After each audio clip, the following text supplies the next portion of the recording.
Y el tema es el fin del siglo o el fin del mundo. El fin del siglo o el fin del mundo. Hay una palabra ahí en el versículo 3 que dice: y del fin del siglo, cuando le hacen la pregunta a los discípulos a Jesús. ¿Cómo será tu venida?, le preguntan a Jesús. ¿Y cómo será el fin del siglo? Esa palabra siglo en el tiempo y en el griego hace referencia al fin del mundo. Cuando se hablaba acerca del fin del siglo, hacía referencia al fin de todas las cosas que existen en este mundo.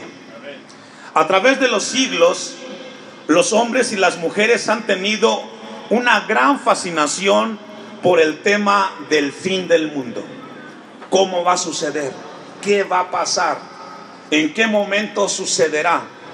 Y en esta mañana Dios quiere hablarnos a nosotros acerca de este tema tan importante. ¿Por qué? Porque la iglesia tiene que saber qué dice Dios al respecto del tiempo final. Como generación en el siglo XXI estamos viendo muchos eventos, los cuales nos hacen comentar, platicar y revisar en qué momento de la historia estamos viviendo. ¿Dónde se encuentra nuestro mundo en este momento? Han pasado muchos años desde que se escribió este pasaje y muchas generaciones han visto y han escuchado predicaciones acerca del fin del mundo. Pero Dios quiere hablarnos algo muy importante en esta mañana para que sepamos dónde estamos ubicados como iglesia en el siglo XXI. Vamos a ir a un poco de contexto. Capítulo 23, versículo 37 y 39. Es muy importante entender y saber en qué momento Jesús pronunció este mensaje del Sermón del Monte. Es muy importante saber en qué momento sucedió y por qué sucedió, para entender las preguntas y las respuestas a las preguntas que a Jesús le hicieron. Es la semana de la pasión de Jesús. Es día martes cuando se escribe este evento en la vida de Jesús. Y Él está en el templo, dice el texto 37. Él está a punto de llegar al templo. Y antes de que llegue, Él hace una mirada y gira hacia la ciudad de Jerusalén. Y dice el texto: Jerusalén, Jerusalén, que matas a los profetas y apedreas a los que te son enviados. ¿Cuántas veces quise juntar a tus hijos como la gallina junta sus polluelos debajo de las alas? ¿Y qué pasó, hermanos? Y no quisiste. ¿Sabe que uno de los propósitos de Jesús siempre es reunirnos como iglesia? Siempre Dios quiere reunirnos como congregación, como cuerpo del Señor. Siempre es el anhelo de Cristo que estemos reunidos. Jesús ve a la ciudad y la ve con una perspectiva eterna. Y Él, al mirar la ciudad, le da o le representa a Él en ese momento cómo se encontraba la condición espiritual de la ciudad de Jerusalén. La gente no quiso el mensaje de Jesús. Versículo 38. He aquí vuestra casa os es dejada desierta. Jesús profetiza aquí que la ciudad de Jerusalén sería asolada y que no quedaría nadie en ese lugar. Es una profecía de Jesús. 39. Porque os digo que desde ahora no me veréis hasta que digas: bendito el que viene en el nombre del Señor. Jesús está profundamente conmovido porque sabe que la nación de Israel, al rechazarlo a Él como Mesías y que fuera entregado y crucificado, esa ciudad viviría una de las experiencias más tristes que existen en la humanidad. La ciudad y el templo serían destruidos. Y con ese contexto, el capítulo 24 inicia. Cuando Jesús salió del templo, en ese momento, Él estaba en el templo que fue construido por Salomón, un monumento o un edificio imponente para su época. Herodes lo reconstruyó y lo hizo muy hermoso, era imponente.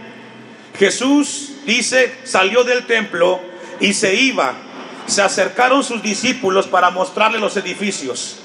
Le impactaron a los discípulos los edificios, el templo y sus alrededores. Y allí en ese momento Jesús es impactado, dice el texto, versículo 2, respondiendo, dice el texto 1, se acercaron sus discípulos para mostrar los edificios del templo. Respondiendo él les dijo, Mateo 24:2, ¿veis todo esto? De cierto os digo que no quedará aquí piedra sobre piedra que no sea derribada. Esta afirmación de Jesús impactó a los discípulos, los dejó perplejos. ¿Cómo es posible que algo tan imponente, que es el emblema de la nación de Israel, tú digas que va a ser destruido? Si pudiéramos mencionar en el lugar donde estamos nosotros, el edificio más imponente de México, y que alguien te dijera va a ser derribado, nadie lo creería. Pero 70 años después de este momento, Israel es destruida y juntamente el templo. Versículo 3. Y estando él sentado en el monte de los olivos, los discípulos se le acercaron aparte diciendo, dinos, ¿cuándo serán estas cosas? ¿Cuáles cosas? La destrucción de Jerusalén y del templo. Son las cosas. ¿Y qué señal? Segunda pregunta. ¿Y qué señal habrá de tu venida? Y tercera pregunta, y del fin del siglo. Es decir, aquí encontramos tres preguntas que le hacen a Jesús. Primero, ¿cuándo va a suceder la profecía que tú acabas de decir, Jesús, de que esta ciudad y este edificio va a ser derribado? Segundo, ¿cuándo vendrás? ¿Cuándo será tu venida? ¿Y cuándo será el fin del siglo? El fin del mundo. A nosotros en esta tierra Dios nos permitió, el vivir y existir por su misericordia y por su gracia. Pero estamos de paso. Hoy Dios nos recuerda que estamos aquí por un tiempo, por su misericordia y por su gracia, pero pronto pasaremos. Versículo 15 del capítulo 24. Habrían que suceder muchas cosas. Y Jesús dice, por tanto, cuando veáis en el lugar santo la abominación desoladora de que habló el profeta Daniel, el que lea, que entienda. Aquí habla del momento cuando Tito, el emperador, destruyó la ciudad de Jerusalén. Él fue el hombre que destruyó el templo, y no solamente lo destruyó, sino que ultrajó todo lo que había en ese lugar. Ahí se cumplió esa profecía. Jesús comienza entonces a responder las tres preguntas acerca que le hicieron los discípulos. Vamos a volver al texto 4 de Mateo 24. Respondiendo Jesús les dijo, mirad que nadie, ¿qué hermanos? Es decir, habrá engaño para aquellos que seguimos a Jesús. Siempre vendrá de algún lugar alguien que quiera alejarte del propósito de Dios. En los tiempos finales, al fin del mundo, la iglesia experimentará un engaño sin precedentes. Y muchos de los que han estado afianzados en las cosas de Dios corren peligro de que sus vidas sean arrastradas lejos de Dios. El mensaje es importante en esta mañana.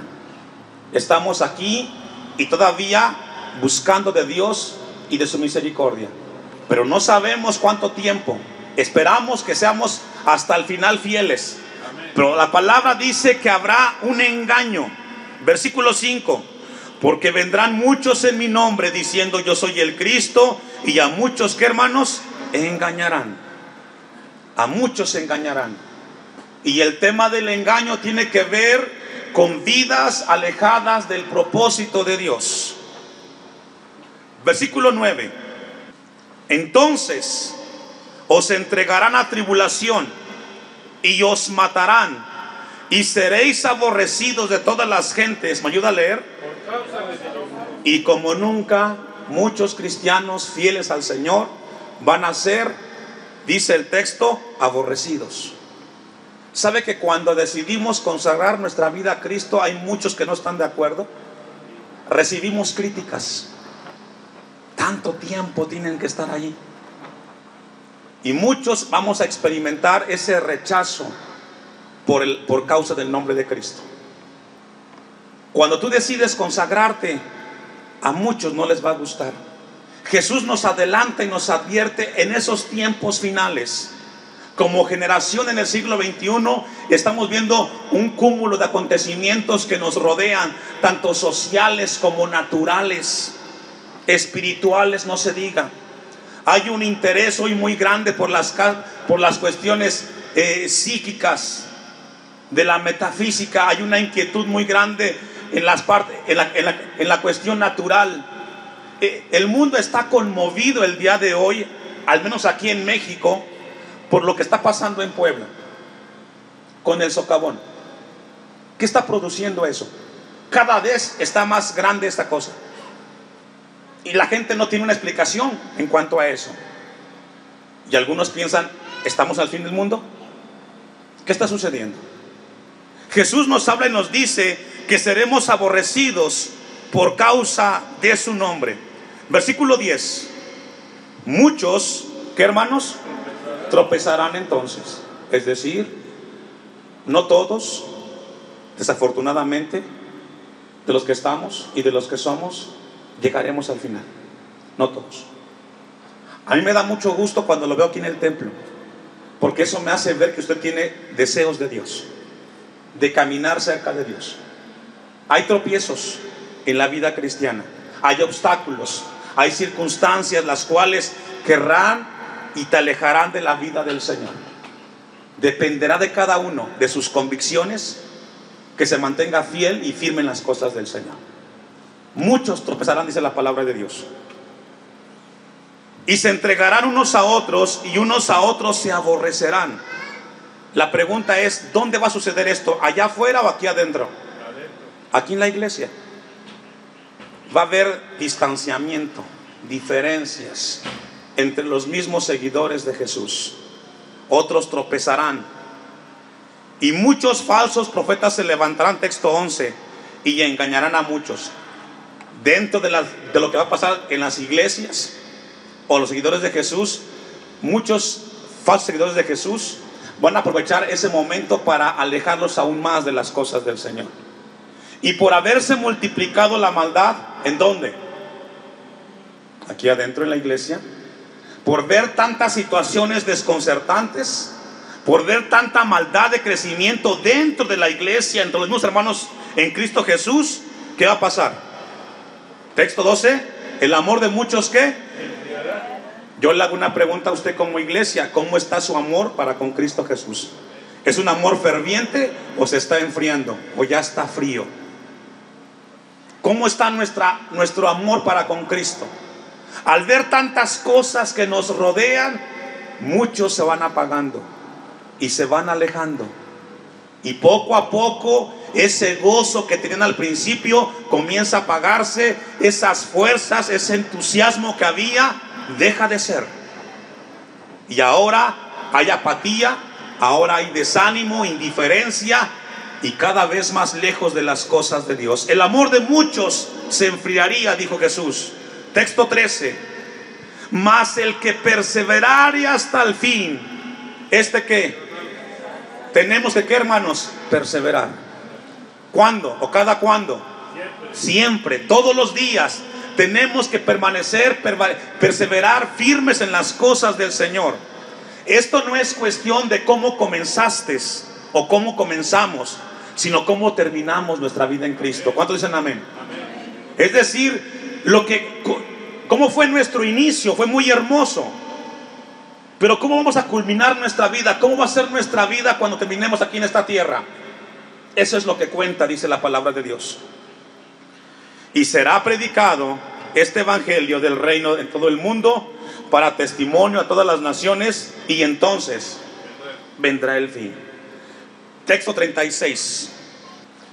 Los textos está diciendo, los que hemos leído, que el mensaje de Cristo será predicado en todo el mundo. Y hoy como nunca ese evangelio es predicado a todos los lugares y rincones del mundo. Mateo 24:36. Pero del día y la hora nadie sabe, no sabemos. Por alguna razón Dios no nos dejó ni el día, la hora y el año de su venida o de este evento. No lo sabemos. ¿Por qué razón? No hay fecha. ¿Sabe por qué? para que todos estemos velando y esperando al Señor, para que estemos alerta. Ni aun los ángeles del cielo, sino solo mi Padre. 37. Mas como en los días de Noé, así será la venida del Hijo del Hombre. 120 años este hombre Noé predicándole a su generación que vendría un diluvio, y la gente le decía que estaba ¿qué? Loco. 120 años, el lunes, el martes, el miércoles, el jueves, el viernes, el sábado y el domingo, Noé, todos los 120 años hablando de que vendría un juicio de Dios, y la gente no le escuchó. ¿Y sabe qué, hermanos? Hoy, como en los tiempos de Noé, Dios sigue levantando hombres y mujeres de Dios para predicar su palabra, pero la gente se comporta como la gente del tiempo de Noé. No le interesan las cosas de Dios. Texto 38. Porque como en los días de Noé, antes del diluvio, estaban ¿qué? Comiendo y bebiendo, casándose y dándose en casamiento. Es decir, estaban muy ocupados. Muy ocupados. Una sociedad muy ocupada en sus cosas personales. Ocupados para todo, pero para Dios no había tiempo. Dios tenía el último lugar en sus vidas.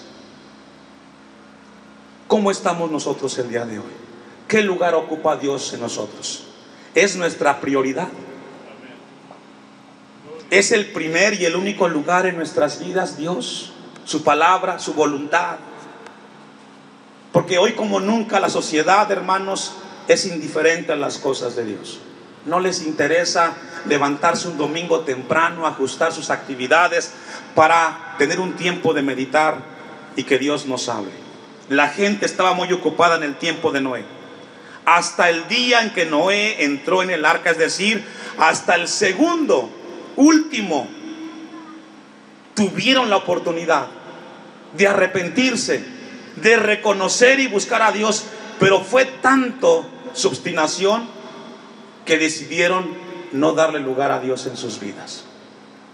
Dice el texto, hasta el día en que Noé entró en el arca, y el 39 es profundo lo que dice, y no entendieron. ¿Y no qué, hermanos?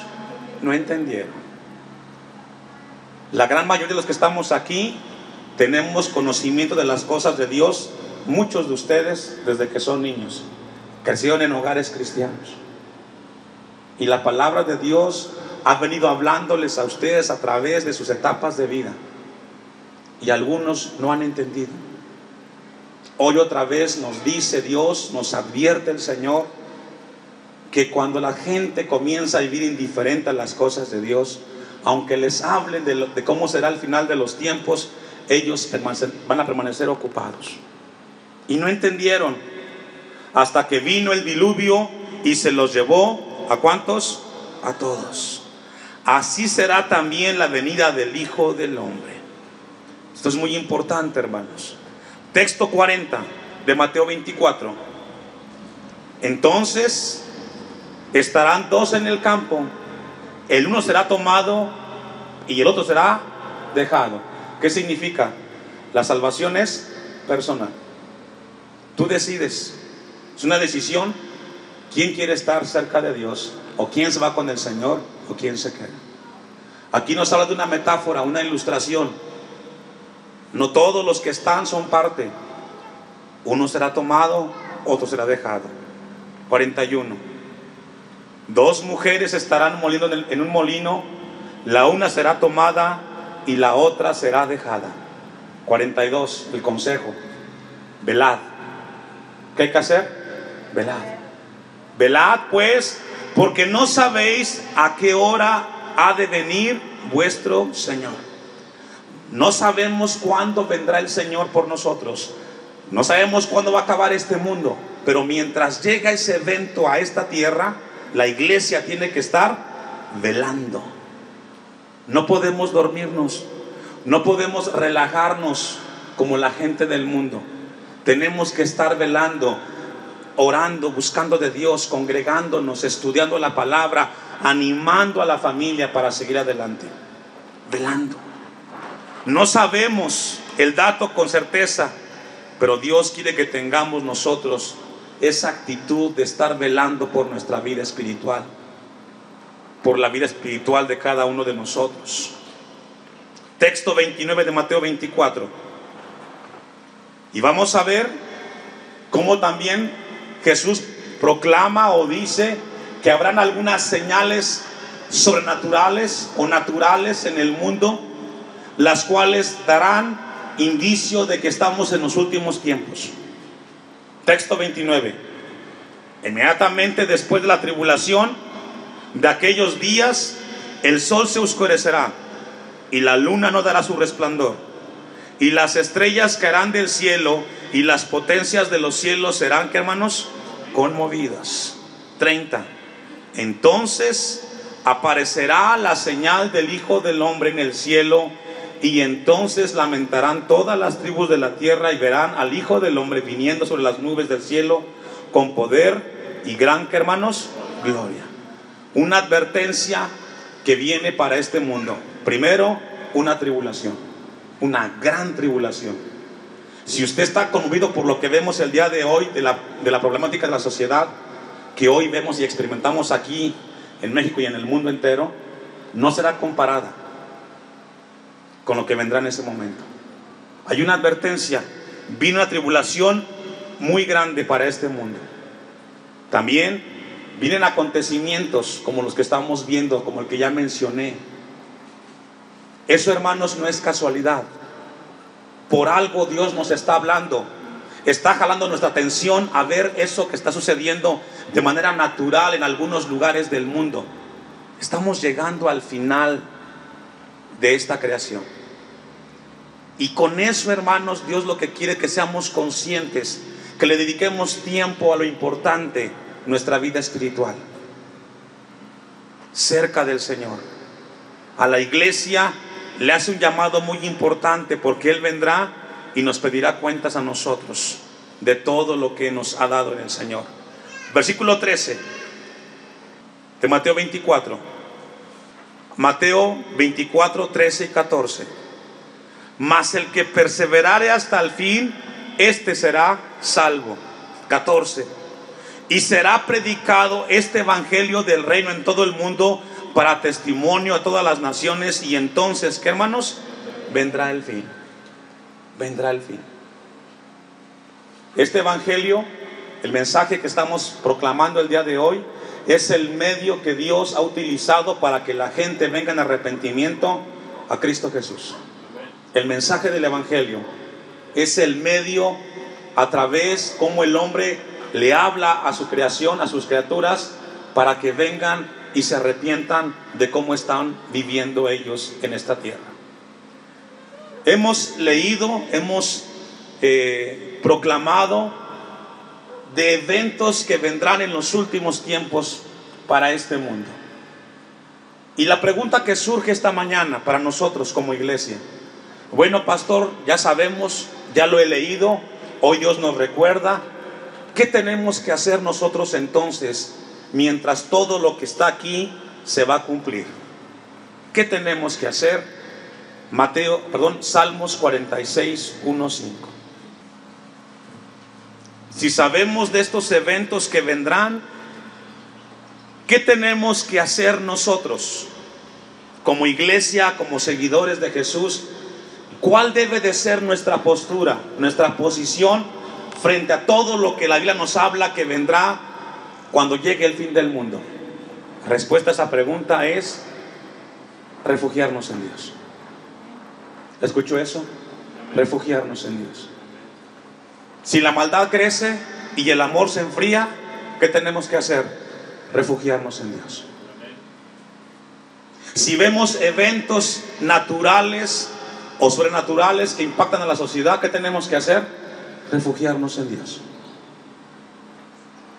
El salmista dice en este salmo: Dios es nuestro amparo y nuestra fortaleza, nuestro pronto auxilio en las tribulaciones. Hoy Dios quiere que en nuestro corazón quede impregnado permanentemente que debe de ser Dios y solo Dios el refugio para cada uno de nosotros. No en el hombre, no en las cosas materiales, en Dios. En Dios. Vendrán tribulaciones, momentos difíciles. Dios quiere que nos refugiemos en Él permanentemente, porque solamente Dios podrá sostenernos en todo lo que venga a este mundo, si nos toca ver todavía cosas peores de las que estamos viendo. Refugiarnos en Dios. 2. Por tanto, no temeremos aunque la tierra sea removida. Si Dios es nuestro refugio, aunque veamos por televisión esas cuestiones que impactan de manera sobrenatural, estaremos seguros en Dios, hermanos. Ahora, ¿por qué Dios nos habla de esto, de que Él debe ser nuestro refugio? Porque quizás esta mañana Dios no es tu refugio. Quizás te has refugiado en otras cosas. Otra vez Dios levanta su voz para que te refugies en Él, para que sea Él donde encuentres consuelo y fortaleza. Todo lo que tenemos aquí en la tierra va a pasar, hermanos. Refugiémonos en el Señor. Por tanto, no temeremos aunque la tierra sea removida y se traspasen los montes al corazón del mar, aunque bramen y se turben sus aguas y tiemblen los montes a causa de su braveza, del río sus corrientes alegran la ciudad de Dios, el santuario de las moradas del Altísimo. Dios está en medio de ella. Dios siempre será nuestro refugio, hermanos, y nos sostendrá. Hoy Dios quiere dejarnos esta palabra, hermanos, que vayamos a casa y pensemos y descansemos refugiados siempre en el Señor. Hay mucha incertidumbre por el futuro en todas las áreas. El mundo entero hoy no tiene con certeza cómo será esta cuestión de la pandemia, con todos los cambios que están suscitando en ese tema. Cuestiones políticas, sociales. Pero hoy Dios le llama a la iglesia a que Él sea nuestro refugio. Que tu familia se refugie en Dios, que la iglesia se refugie en el Señor. Y por muy grandes o por muy fuertes que sean las cosas que nos desconciertan, nosotros siempre estemos refugiados en el Señor. Concluye el texto 5. No será conmovida, Dios la ayudará a aclarar la mañana. Solamente Dios nos ayudará, hermanos. Sabe que, para concluir, cuando leemos de los eventos finales, de que las estrellas caerán, de que habrá terremotos, de que el hombre es engañado, todo eso, hermanos, nos habla de algo. ¿Sabe de qué? De que somos frágiles como seres humanos. Hoy estamos y mañana no podemos estar. Un terremoto puede cambiarnos la vida. Una enfermedad nos puede cambiar la vida. Un evento de maldad nos puede cambiar la vida. Somos frágiles. En cualquier momento podemos dejar de gozar y de disfrutar salud, compañía de la familia, en cualquier instante. Esos eventos nos hablan a los seres humanos que somos frágiles. Podemos morir en cualquier momento. Podemos salir de casa y no volver a nuestra casa a ver a la familia. Por eso, refugiémonos en el Señor. Enseñemos a la familia a refugiarse en Dios. Y caminemos en ese refugio permanentemente hasta que el Señor nos llame a su presencia o Él venga por nosotros.